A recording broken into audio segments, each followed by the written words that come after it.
Smog और धुंध में फर्क मालूम करने के लिए पहले हमें ये समझना होगा कि धुंध असल में क्या है। थिक सी लेयर बना देते हैं जो कि विजिबल होती है। स्मोग इंसानी जिंदगी को किस तरह से अफेक्ट करती है? जब हम घर से बाहर निकले तो मास्क पहने, ये तमाम चीजें जो स्मोक से रिलेटेड जो सेट ऑफ सिम्टम्स हैं, तो ये और बहुत सारी there are lots of other medicine. अस्सलाम वालेकुम नाज़रीन, उम्मीद करता हूँ आप सब खैरियत से होंगे। मैं हूँ आपका होस्ट डॉक्टर मेहरबान खान। नाज़रीन, जैसा कि आप जानते हैं कि आजकल माहौलियाती आलूदगी और बढ़ती हुई फिजाई स्मोक की वजह से पूरी दुनिया परेशान, जिसकी लपेट में खास तौर पर एशियाई ममालिक। एक ताज़ा तरीन सर्वे के मुताबिक दुनिया के आलूदा तरीन शहरों की लिस्ट जारी की गई है, जिसमें पाकिस्तान के शहर लाहौर का दूसरा नंबर है। तो आज के प्रोग्राम का मौजूद माहौलियाती आलूदगी की यही एक किस्म यानी स्मोक है, जिस पर बात करने के लिए हमारे साथ मौजूद है डॉक्टर सहरिश रशीद। आइए हम अपनी गुफ्तगू का आगाज करते हैं। अस्सलाम वालेकुम डॉक्टर साहिबा, कैसी हैं आप? वालेकुम अस्सलाम, मैं ठीक हूँ अल्हम्दुलिल्लाह।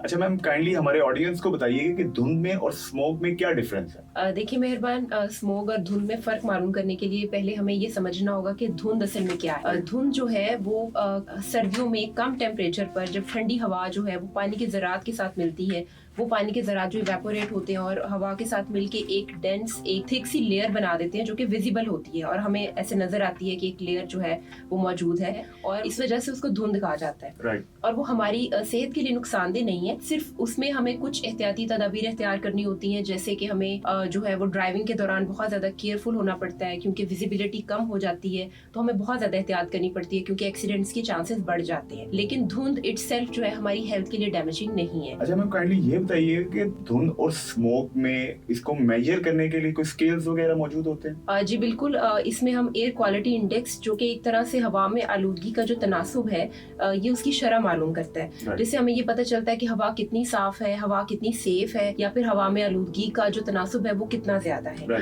अब जो एयर क्वालिटी इंडेक्स है वो एक तरह से मेजरमेंट है जिसमें कि 100 तक अगर वो हो तो हमारे लिए जो हवा है वो बहुत सेफ है और हमारी हेल्थ के लिए डैमेजिंग नहीं है। लेकिन अगर ये जितना ये ज्यादा बढ़ता जाता है उतना ही ज्यादा जो है ये हवा हमारे लिए बहुत ज्यादा नुकसानदेह हो जाती है। जैसे कि अब हमारे जो बड़े शहर हैं, जो अर्बन एरियाज हैं, जैसे लाहौर है, कराची है और जो कि इंडस्ट्रियल एरियाज हैं, वहाँ पे एयर क्वालिटी इंडेक्स जो है वो समटाइम्स 200 से ज्यादा होता है। कुछ एरियाज में ये 300 होता है और ये पिछले कुछ दिनों में ये 500 तक भी पहुंच गया था। तो आप ये देखें कि ये कितना ज्यादा आलूदा हवा है जिसमें कि हम सांस ले रहे हैं, वो हमारे लिए कितनी नुकसानदेह है।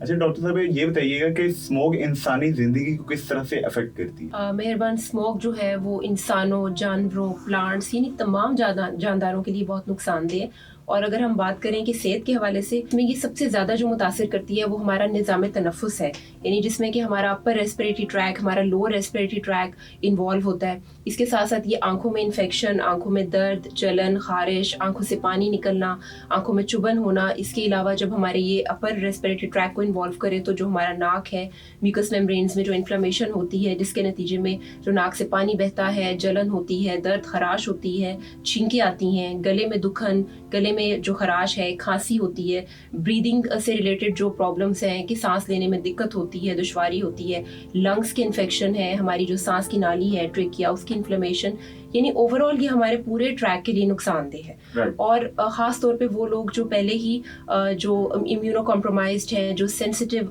जो लोग हैं, जो बहुत जल्दी मुतासिर हो जाते हैं पोल्यूटेंट से, जो एलर्जी, जिनको एस्थमा से रिलेटेड प्रॉब्लम्स हैं, तो ये उनके मसाइल को और भी ज़्यादा बढ़ा देती है। आपके कहने का ये मतलब है कि बच्चों में, बड़ों में, बूढ़ों में, हर तरह के लोगों में जो है वो ये डिफरेंटली और हर तरह के लोगों को अफेक्ट करता है।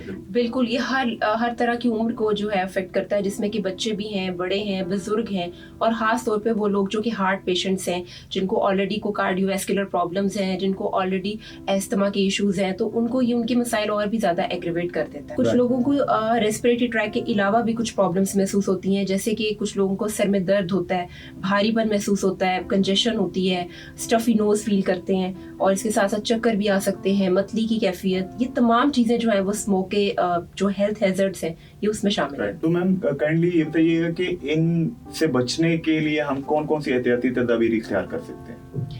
देखिए मेहरबान, इसमें जो बचाव के लिए हम कर सकते हैं, एक वो कोशिश है जो हम अपने तौर पे इंडिविजुअली कर सकते हैं। Right. जिसमें कि मास्क पहनना है। ऑल्दो मास्क जो है वो 100% प्रिवेंशन तो नहीं देता, फिर भी ज़रूरी है कि जब हम घर से बाहर निकलें तो मास्क पहने, और इसके साथ साथ आप आंखों पे चश्मा लगा सकते हैं। बहुत ज़रूरी है कि आप अपने आप को हाइड्रेट करें, यानी कि 8 से 10 ग्लास पानी जो है वो डेली बेसिस पे आपको पीना चाहिए, ताकि आपकी जो ये पैसेजेस हैं वो उसमें ड्राइनेस कम की जा सके। इसके अलावा आपको अपने इम्यून सिस्टम पे बहुत काम करना है, क्योंकि इम्यून सिस्टम जो है वो आपका जितना ज़्यादा स्ट्रांग होगा उतना ही ज़्यादा आप जो भी इन्फेक्शन या एलर्जन से आप जब एक्सपोज होंगे तो हमारी बॉडी उस तरह से रिएक्ट नहीं करेगी। तो हमारे लिए बहुत ज़रूरी है कि हमारा इम्यून सिस्टम स्ट्रांग हो, जिसके लिए हमें डेली बेसिस पे अपने जो सिट्रस फ्रूट्स हैं, विटामिन सी का इंटेक बहुत बढ़ाना चाहिए। सैलेड की फॉर्म में हमें रॉ वेजिटेबल्स बहुत ज़्यादा इस्तेमाल करनी चाहिए, पानी बहुत पीना चाहिए। तो ये तमाम चीज़ें हैं जो हमें किसी हद तक बचा सकती हैं। राइट मैम, स्मोक से बचाव के लिए होम्योपैथी में क्या इलाज है और किस तरह से ये मैनेज हो सकती है? मेहरबान, होम्योपैथी की अगर हम बात करें तो स्मोक से रिलेटेड जितने भी हेल्थ हैजर्ड्स हैं, इसमें ये बहुत अच्छे से सिम्टम्स को मैनेज करता है। इसमें जो भी अपर और लोअर रेस्पिरेटरी ट्रैक इन्फेक्शंस हैं या जितनी भी एलर्जिक रिएक्शंस हैं, इनको मैनेज करने के लिए हमारे पास बहुत सारी अद्वियात मौजूद हैं जो कि अकॉर्डिंग टू सिम्टम्स दी जा सकती हैं। जिसमें कि अगर हम सिंगल रेमेडीज़ की बात करें तो हमारे पास आर्सेनिक एल्बम बहुत अच्छी है। आर्सेनिक एल्बम जो है वो हमारे जो सर्दियों में जो भी एलर्जिक रिएक्शंस होते हैं या ठंडी हवा की वजह से जो लोगों को प्रॉब्लम आता है, जो एस्थमा से रिलेटेड इश्यूज है जो बढ़ जाते हैं सर्दियों में, इनके लिए आर्सेनिक एल्बम बहुत अच्छी मेडिसिन है। हमारे जो एक्यूट थ्रोट इन्फेक्शंस के लिए, गले में दर्द, जलन, दुखन, रेडनेस फील होती है बहुत ज़्यादा, इनिशियल स्टेजेस पे आप इसे इस्तेमाल कर सकते हैं। इसके अलावा यूफ्रेजिया बहुत अच्छी मेडिसिन है जो कि आंखों से रिलेटेड जितने भी प्रॉब्लम्स हैं, जिसमें आंखों में दर्द है, जलन है, खराश है, आंखों से पानी निकलता है, ये तमाम चीज़ें जो है यूफ्रेजिया बहुत अच्छे से मैनेज करती है। इसके अलावा स्पॉन्जिया टोस्टा है जो कि चेस्ट से रिलेटेड प्रॉब्लम्स को, ड्रॉसरा है जो कि खांसी, खासतौर पे वूपिंग कफ जो है इसके लिए ड्रॉसरा बहुत अच्छी है।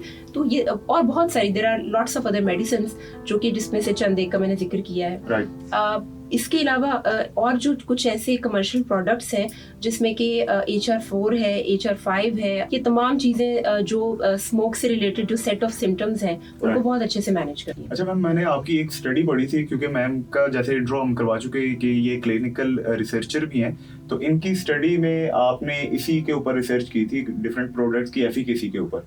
तो काइंडली वो अपना एक्सपीरियंस ऑडियंस के साथ शेयर कीजिएगा प्लीज।